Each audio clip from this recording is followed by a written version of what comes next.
बिस्मिल्लाहिर्रहमानिर्रहीम। अस्सलाम वालेकुम डियर स्टूडेंट्स।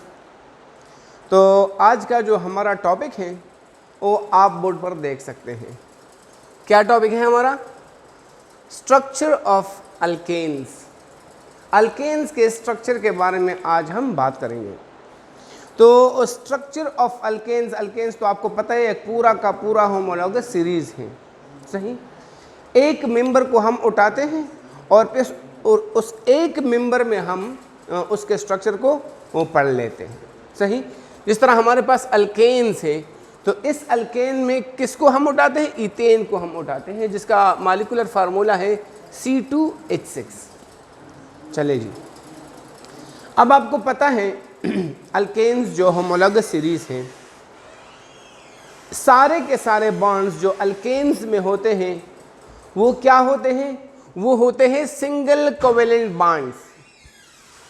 आपको पता ही है कि अल्केन्स में कभी भी डबल या ट्रिपल बॉन्ड नहीं होते, सिर्फ और सिर्फ क्या होते हैं जी?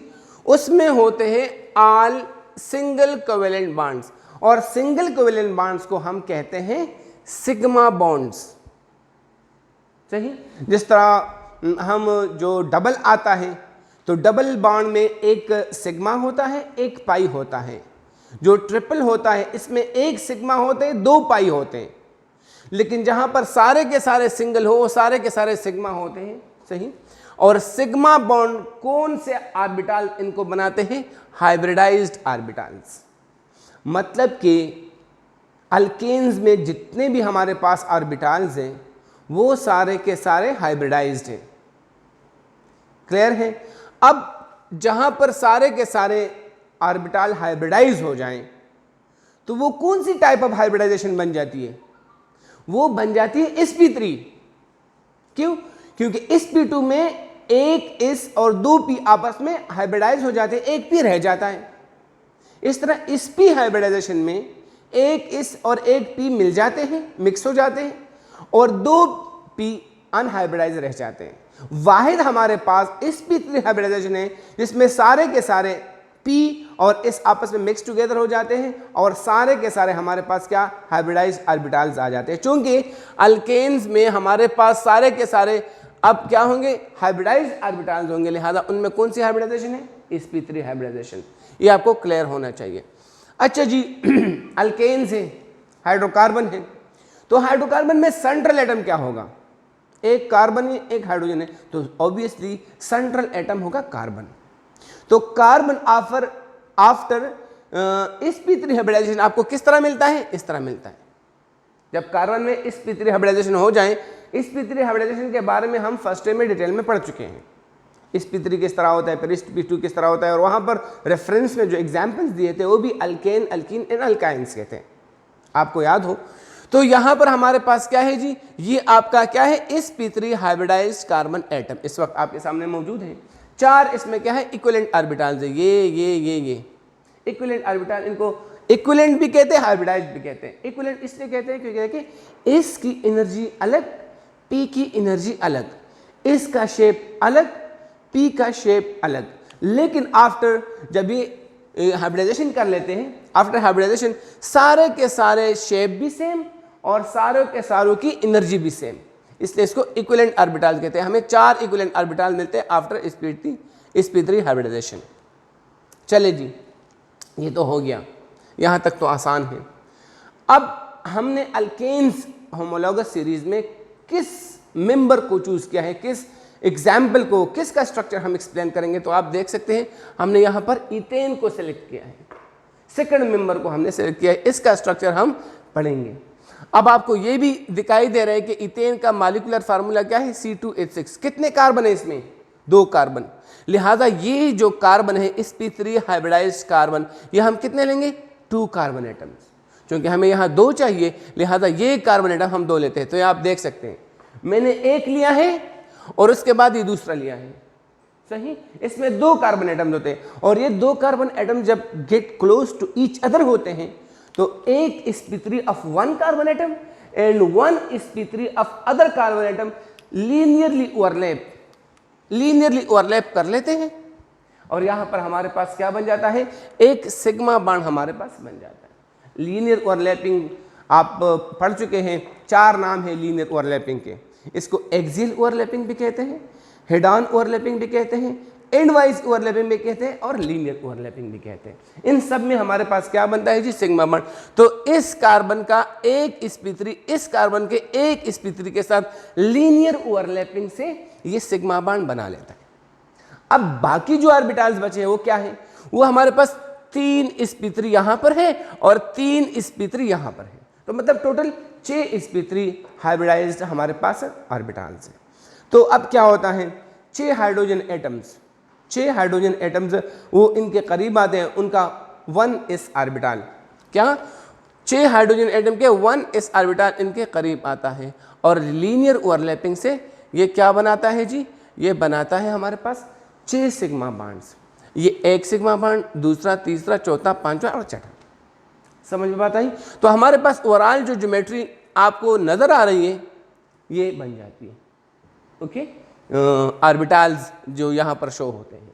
अब याद रखें, आपके भूट के पेपर में या आपके ईटा इंडिकेट में एक क्वेश्चन आता है और बार बार रिपीट होता है कि हमारे पास एक कंपाउंड है, इसमें कार्बन कार्बन के बीच कौन सी ओवरलैपिंग है या कार्बन हाइड्रोजन के बीच कौन सी ओवरलैपिंग है। तो मैं आपको क्लियर करवाता जाऊं, यहां पर देखें कार्बन कार्बन ओवरलैपिंग क्या है, sp3 और कार्बन हाइड्रोजन हमारे पास कौन सा ओवरलैपिंग है, sp3s।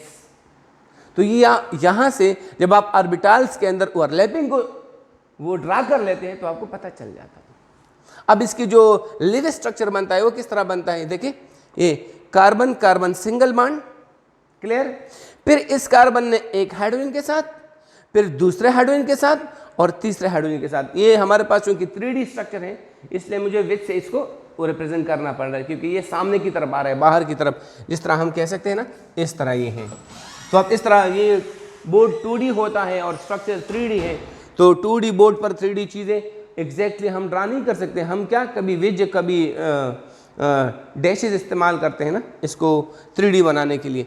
तो ये हमारे पास इस तरह इस कार्बन ने भी एक हाइड्रोजन के साथ, दूसरे हाइड्रोजन के साथ, तीसरे हाइड्रोजन के साथ, यहाँ पर आप देख सकते हैं ये सिचुएशन यहाँ पर है लिव स्ट्रक्चर में। अब हमारे पास ये सिचुएशन बन जाती है। अब आपको दिखाई दे रहा है ना, आपको सिर्फ ये परसेप्शन बन रहा है कि हमारे पास ये जो हाइड्रोजन कार्बन कार्बन एंगल है ये तो 109.5 डिग्री है, चलो ये तो ठीक है, लेकिन हाइड्रोजन कार्बन हाइड्रोजन जो एंगल है ये तो कम दिखाई दे रहा है, या ये एंगल ये तो कम दिखाई दे रहा है, ये कभी भी कम नहीं होता, ये भी 109.5 डिग्री ही होता है। लेकिन ये जो मैंने बात की ना, ये बॉन्ड इस तरह होता है। अगर आप इस तरह करेंगे और इस हाइड्रोजन से इसको ड्रा करेंगे तो ये बनेगा 109.5, क्योंकि 3D का मसला है, सही। 2D बोर्ड पर 3D का बनाऊंगा तो फिर ये इस तरह लगे कि ये छोटा है, हालांकि बाहर की तरफ ये एंगल आया होता है, बाहर की तरफ।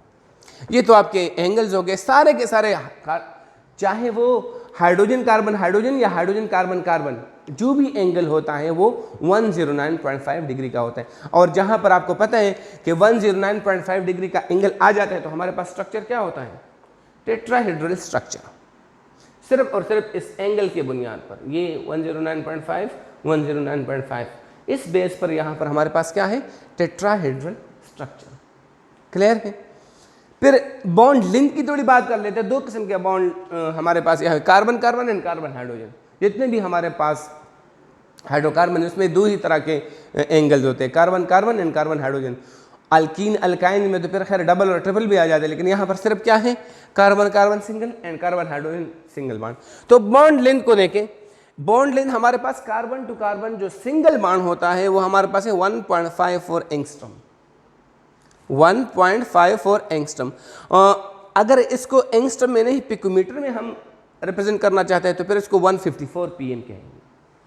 इस तरह हमारे पास कार्बन हाइड्रोजन जितने भी एंगल है सारे के सारे क्या है 1.09 एंगस्ट्रॉम, पिकोमीटर में है 109 pm। अब आप कहेंगे कि सर एंगस्ट्रॉम में तो आप पॉइंट डाल लेते हैं, पिकोमीटर में ऐसा कुछ नहीं होता। तो मैं आपको यहाँ स्केल देता हूँ, 1 metre is equal to 10⁻⁻10 angstrom और 10⁻⁻12 पिकोमीटर। तो इन दोनों में जो फर्क आ रहा है, इन दोनों के बीच जो फर्क है डिफरेंस, वो किसका है, 2 zeros का है, 100 का है, समझ में बात आई? तो अगर यहाँ पर आप इसको 100 से मल्टीप्लाई कर लेंगे तो डेसिमल खत्म हो जाएगा। यहाँ 1.09 को भी मल्टीप्लाई बाय 100 क्या हो जाएगा, ये डेसिमल 2 राइट की तरफ शिफ्ट हो जाएगा, तो 1.09 से 109 हो जाएगा। तो ये हमारे पास इस तरह की ये स्ट्रक्चर ऑफ अल्केन के बारे में थोड़ा बहुत कुछ था। अब मैं आता हूँ नेक्स्ट टॉपिक की तरफ, जो हमारे पास क्या है, structure of cycloalkanes. Next topic जो हमारा मैं यहाँ पर डिस्कस करने जा रहा हूँ,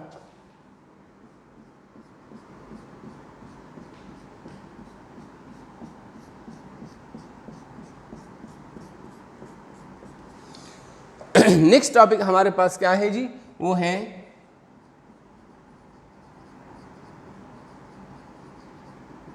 स्ट्रक्चर ऑफ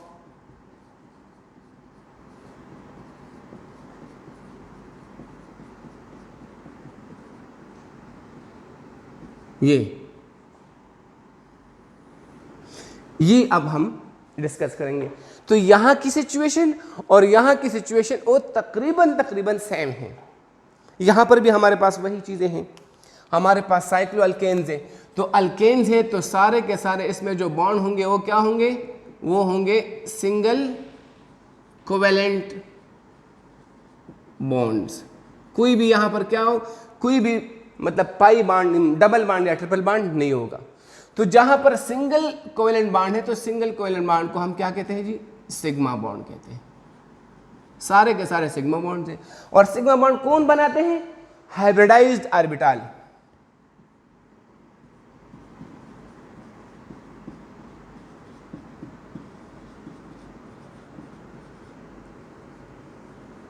हाइब्रिडाइज्ड ऑर्बिटल इनको बनाते हैं, ये आप देख सकते हैं। और ये मैंने टॉप पे लिखा हुआ है।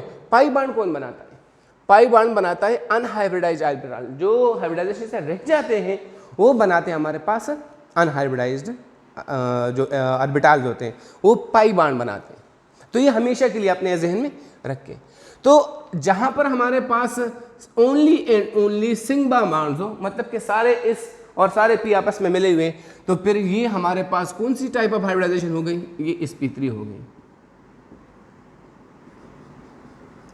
क्योंकि मैं आपको बता चुका हूं, जहां पर कोई भी अनहाइब्रिडाइज्ड ना रहे, only and only hybridized orbital मिल जाए, तो वो क्या है, sp3 हाइब्रिडाइजेशन। क्लियर है? अब sp3 हाइब्रिडाइजेशन के बाद आपको क्या मिलता है, आपको एक मिलता है sp3 hybridised carbon atom. Carbon atom की बात इसलिए करते हैं क्योंकि ये सेंट्रल एटम है। यहाँ पर अल्केन्स, अल्कीन्स, अल्काइन में सब में हाइड्रोकार्बन जितने भी हैं उनमें कार्बन सेंट्रल एटम होते हैं। तो हाइब्रिडाइजेशन जो है ना हमने सेंट्रल एटम में करनी होती है। तो यहाँ पर हमारे पास क्या बन जाता है, ये हमारे पास मिल जाता है।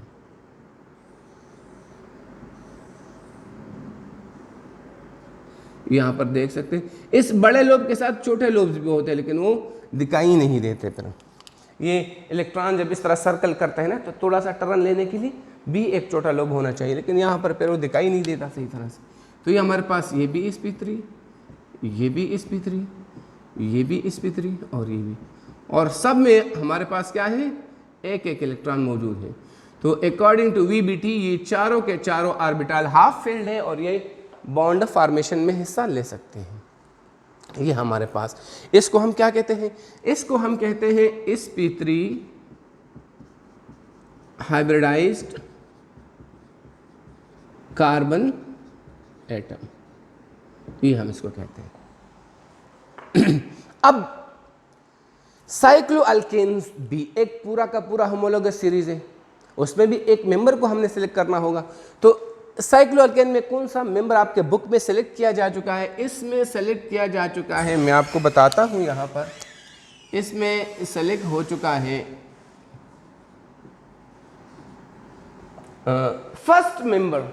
फर्स्ट मेंबर ऑफ साइक्लोअल्केन यहाँ पर सेलेक्ट हो चुका है, और वो हमारे पास है, इधर देखिए, साइक्लो प्रोपेन।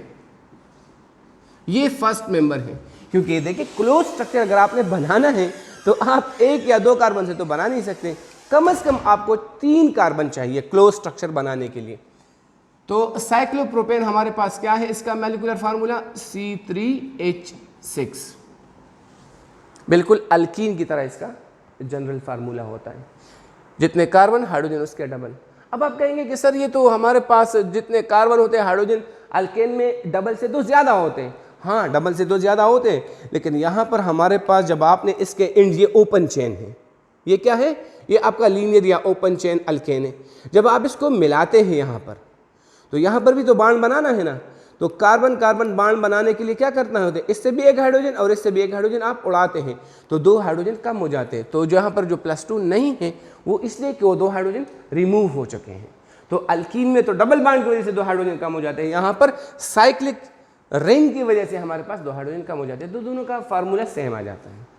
अच्छा जी, आपको यहाँ दिखाई दे रहे हैं, यहाँ पर हमारे पास कार्बन एटम्स कितने हैं, यहाँ पर हमारे पास कार्बन एटम है 3, तो लिहाजा जो ये sp3 हाइब्रिडाइज्ड कार्बन एटम है ये मुझे 3 लेने होंगे। कितने लेने होंगे, 3 मुझे यहाँ पर लेने होंगे। तो मैं इनको लेता हूँ यहाँ पर ये मुझे कितने लेने होंगे, मुझे लेने होंगे 3 कार्बन एटम्स।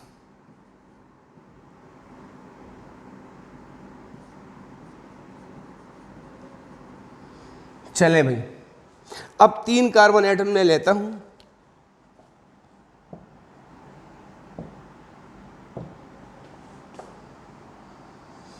सही है। ये देखें आप लोग, या थोड़ा सा मैं क्लोज कर लेता हूं।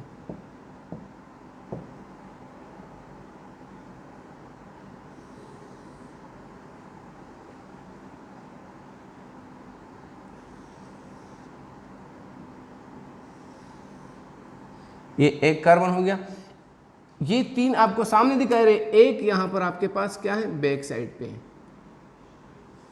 सही। अब यहां पर क्या सिचुएशन है,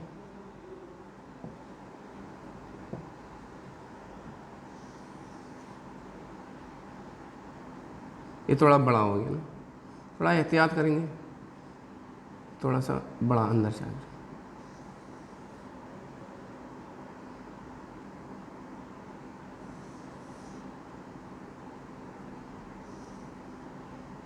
और ये हमारे पास तीसरा वाला। अब इस तीसरे के पीछे हमारे पास क्या है जी, ये एक ऑर्बिटल है जो पीछे साइड की तरफ है, ये। अब हमारे पास क्या है जी, एक यहाँ पर है,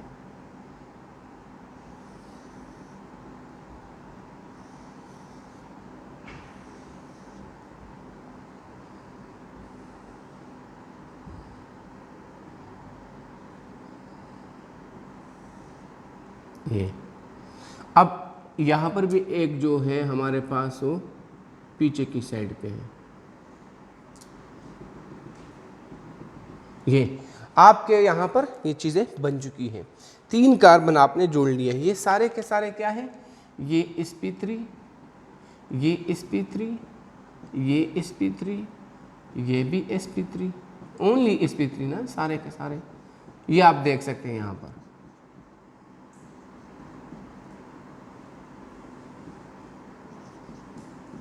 ये जो आपको ये दिख रहा है, ये भी sp3, ये भी sp3 और ये भी आपका क्या है,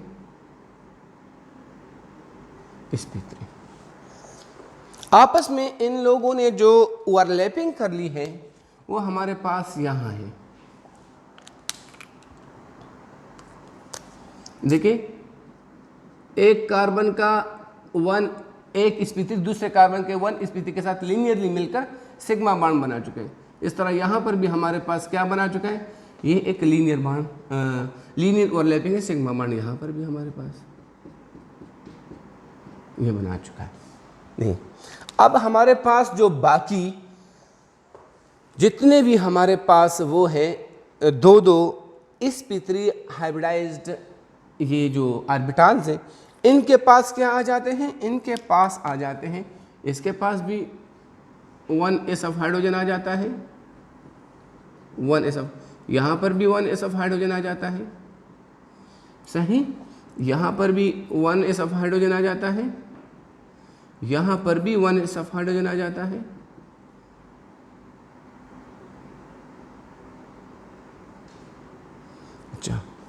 यहां पर भी 1s ऑफ हाइड्रोजन आ जाता है, यहां पर भी 1s ऑफ हाइड्रोजन आ जाता है। इस तरह सारे 6 हाइड्रोजन एटम ने, ये देखिए उनके 1s ने 6 sp3 हाइब्रिडाइज्ड ऑर्बिटल्स के साथ लीनियर ओवरलैपिंग से ये बॉन्ड बना लिया है। सही, ये हमारे पास ये भी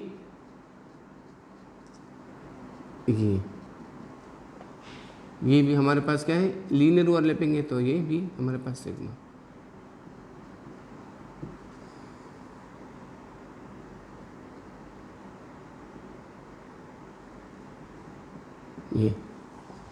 ये आपके पास स्ट्रक्चर आ चुका है।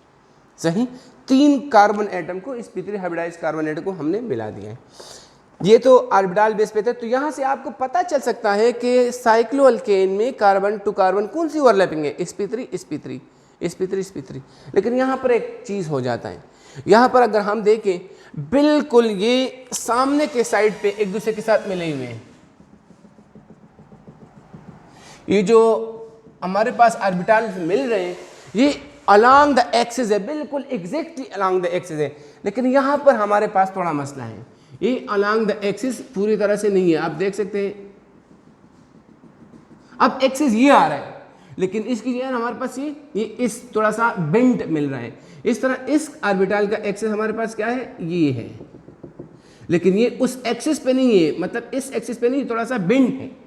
तो इस बेंडिंग की वजह से इसकी स्टेबिलिटी खराब हो जाती है। और जो मैक्सिमम ओवरलैपिंग हम कहते हैं ना, लीनियर ओवरलैपिंग को, एक्सियल ओवरलैपिंग को, हेड ऑन ओवरलैपिंग को या इनवाइज ओवरलैपिंग को हम कहते हैं मैक्सिमम ओवरलैपिंग, तो वो थोड़ा सा डिस्टर्ब हो जाता है। मतलब यहां पर आप देखें, यहां पर एक जगह पर इस तरह मिल रहे हैं,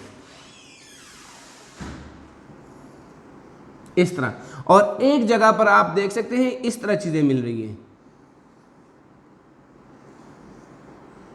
तो अब इसमें जो मजबूती होगी उतनी मजबूती इसमें नहीं है, इसलिए हमारे पास इसकी स्टेबिलिटी, हम कहते हैं ना पैराफिन, अल्केन को paraffin, very stable, non reactive, तो इसकी थोड़ी सी डिस्टर्ब हो जाती है ये इस बेंड की वजह से।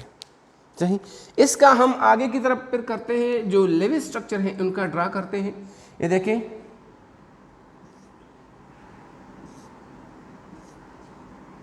Carbon carbon single bond, carbon carbon single bond, carbon carbon single bond. अब इस कार्बन का 2 हाइड्रोजन के साथ, 2 हाइड्रोजन के साथ, 2 हाइड्रोजन के साथ, 2 हाइड्रोजन के साथ, सारे के सारे सिंगल बॉन्ड है, मतलब कि सारे के सारे सिग्मा बॉन्ड्स हैं।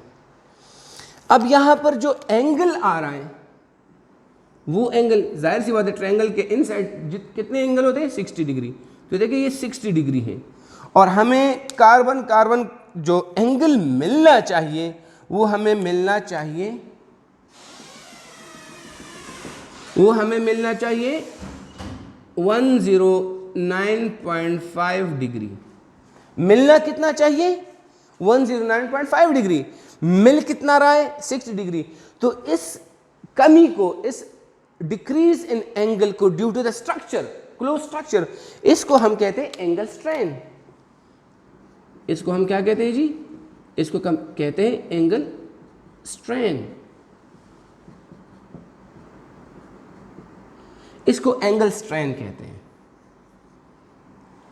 Okay, the reduction, the decrease in the angle due to the structure from the edge compare to the original angle जो 109.5 है।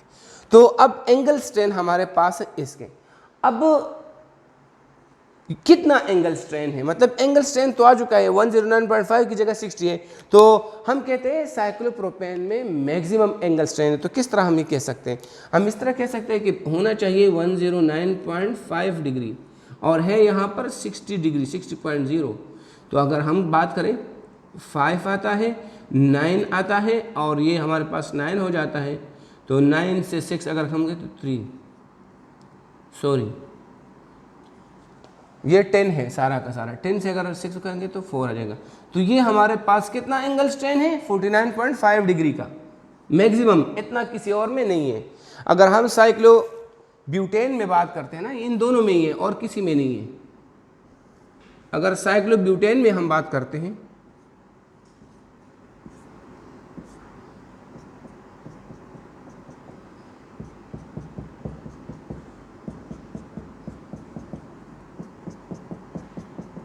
तो यहाँ पर आपको दिखाई दे रहा है जो बॉन्ड एंगल है वो है 90 डिग्री, और होना कितना चाहिए, होना चाहिए हमारे पास वही 109.5 डिग्री है, तो अल्केन ना इतनी होनी चाहिए।